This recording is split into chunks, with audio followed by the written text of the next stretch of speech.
What's up, guys? Iceman here. Welcome to Haunting Tales.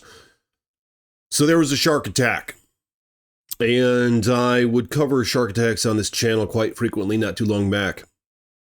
And I just had to talk about this one.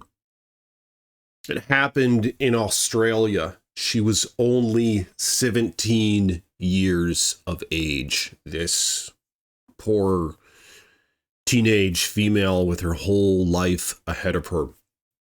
So, sharks freak me out. Now, I lived in California for just a little while some years back on the coast, and I would go to the ocean and swim, Huntington Beach, Laguna Beach, San Diego Beach, and so forth, right? And I'd go into that water, the salt water, and just felt sort of eerie. You know, I'm in Michigan now, and I go into Lake Michigan all the time, and you don't really have to worry about sharks. But of course, some say that there's bull sharks in the lake. Now, there's never been an attack. Well, that being said, you just can't help but wonder what the hell is in there. Because bull sharks are known to be able to survive in fresh water. But I mean, I don't know. I mean, maybe there are some in there. Maybe some psychopaths release them in the damn lake. I'm not sure. But regardless, when I was out west, swimming in the ocean. What ocean is that? Is that the Atlantic? I can't remember which one it is. It's the one where the current comes from the south. So it's actually, or no, it comes from the north. Yeah, it comes from the north there. I think it's the Atlantic. It comes from the north. So the water's a little colder on that side of the country. California, Oregon, all this. Now, when I was out there, I knew that. But great whites tend to like colder water. All right, and I just couldn't help but wonder what would happen if something rubbed against my leg or whatnot. The ocean is just so vast, and they say 90% of it isn't even explored. You know what I'm saying? Like, who knows? Let me know in the comments. Do you guys swim in the ocean? Would you swim in the ocean if you had the chance, or do you stay away from it? But this attack happened in Australia. This girl was a lifeguard. She was a musician. Now, she didn't die on duty, but she trained to be a lifeguard. She trained to rescue people, this and that. I assume she had some shark attack experience in her training. She would ride her four-wheeler up and down the coast, and she'd pick up garbage and all that. She's just a very, I don't know. I mean, what a shame, huh? She was a musician. She loved the beach. I mean, I do too.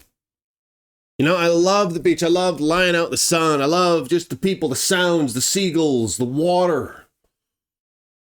I go here in Michigan quite often to the beach during the summertime. When I was out in California, I did the same. But, man, 17 years old. She was in Australia. She's from Australia. She was born and raised there. Loved life. Now, what's crazy is I read a couple of these articles regarding the attack, right? And they say a girl was bitten by a shark and died, right? Bitten by a shark? You think it's just a little tiny bite? It's weird when the media presents it in that sort of way. Like they do this with dogs too. Oh yeah, I was bitten by a dog. They do this with bears. You know, I have my other channel, Chilling Tales from the Iceman. Much bigger channel than this one. Check that channel out if you haven't yet. But I cover bear attacks on that channel, and all the time you see it in the articles, oh, so-and-so got bit by a bear. Yeah, you think it just bites, like once? No, the bear tears into you and eats you alive. All right, you don't just get bit by a bear. Or they thrash you around some, rip your flesh off, and you escape if you're lucky. It's just a little misleading.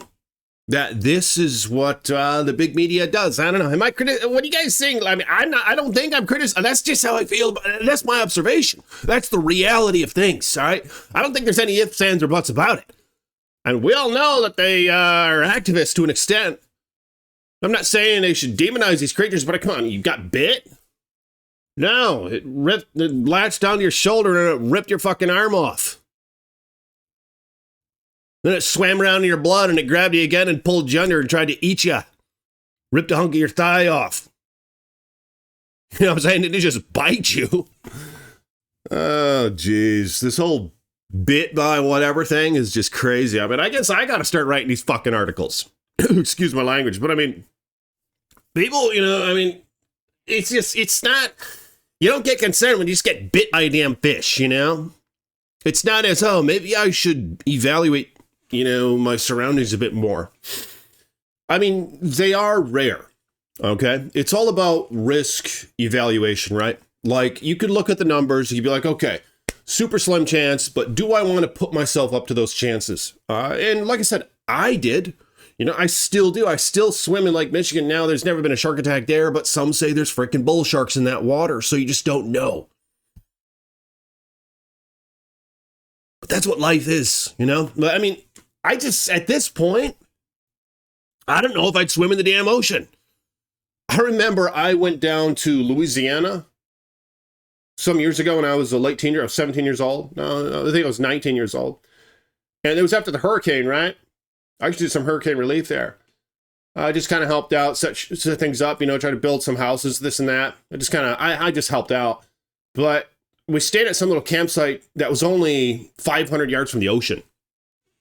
And I remember going into the ocean, the water was nice and warm, because on that side of the state, on the east side of the state, it comes up from the south, the current. So it's warm water. Of course, that can attract some nasty sharks. I think the bull sharks like that kind of water, that murky, warm water. But man, I just remember hanging out there, and I look back and I'm like, you know what? That probably wasn't all that smart. I mean, this was right after the damn hurricane. So there's all sorts of crap that got in the water. I would guess that sharks were going around eating stuff, garbage, this and that, whatever they could get their little toofies on, So I would guess it was a higher risk situation. I think there were less people using the beach. I mean, probably none of them were using the beaches. I can't believe I did that. I would just go out in the water. I'd just bask. I mean, I'd only go about 4 foot deep, but I mean, sharks can swim in that. But yeah, I mean, this young girl lost her life. I mean, what happened was she went into the water. She was somewhere, she wasn't too far offshore. Something got into her, some shark, bit her, as these articles are saying. I mean, I'm guessing it wrapped its jaws around her, thrashed her around some, blood everywhere, ripped some of her flesh off, decided not to eat her. Often they'll do that. They'll decide not to eat you. They'll be like, oh, I don't like what this thing feels like. It doesn't feel very meaty, doesn't feel like a seal. I'm just going to leave, So the shark left, and witnesses saw this take place. The girl was flapping around in the water, made her way back to shore, and she died of her injuries on the shore. All right. I mean, Australia, I think, to my understanding, a lot of that ocean is warm there around the continent because the currents, because of its place in the hemisphere. So, what do you guys think about that? Another shark attack, another person lost their life. I mean, you gotta let nature be nature. I'm just saying, and I'm not blaming. I mean, you can't really blame the shark, right? The shark's just doing shark things. It's a predator, and this stuff happens. Like I said, people just got to evaluate the risk. I mean, yeah, it's a really low chance. There's probably been a couple more attacks in Australia in the last 10 years. I think maybe 20 attacks, to my understanding. About 20 attacks. If you consider all the millions of people who go into the ocean, I mean, yeah, it's the risk is there, but you take a risk when you go out in the car. But I mean, the difference is you kind of have to go out in the car, to go do your life, go to school, go to work. You don't have to go into the freaking ocean. So that's where the difference is here. It's like rock climbing, right? Only that's a lot more risky than going in the ocean. But you guys see what I'm saying? I mean, do you take risks in your life that you think are unreasonable, that you would like to reconsider? Or are you pretty comfortable with all the risks that you take? Myself, I don't really take too many risks anymore that are unnecessary risks. Like extracurricular risks is what we'll call them. An extracurricular risk is something like riding a motorcycle, going into the ocean, even though that's a low one. But to be honest with you guys, I don't really do many extracurricular risks anymore. I ride a bicycle sometimes, and that's a little dangerous. But I mean, I go on this, and a car could pull through the driveway and whack you or whatever. You could fall and get badly injured. But I don't do that too much. That's like the riskiest thing I do. That's extracurricular, is I ride a freaking bike. You don't really go hunting in the woods, put yourself subject to other hunters, misfires, this and that, shoot out in the weeds or whatever and get you. I don't really do that stuff. I don't ride four-wheelers. Those can be pretty damn dangerous. I don't really go to shooting ranges or whatever, you never know who's going to be blasting around the range, even though generally it's safe, but you just never know. These are things you don't have to do, right? As far as I see it, I have to get in the car and drive somewhere. All right, no reason to say bad words, right? I have to get in the car and drive somewhere, but I don't have to go swim in the ocean. I'm going to continue swimming in Lake Michigan, I think. Maybe I'll be I don't want to say it, but anyway. Let me know in the comments, what do you guys think about these matters, and I'll talk to you all tomorrow. Peace be with you.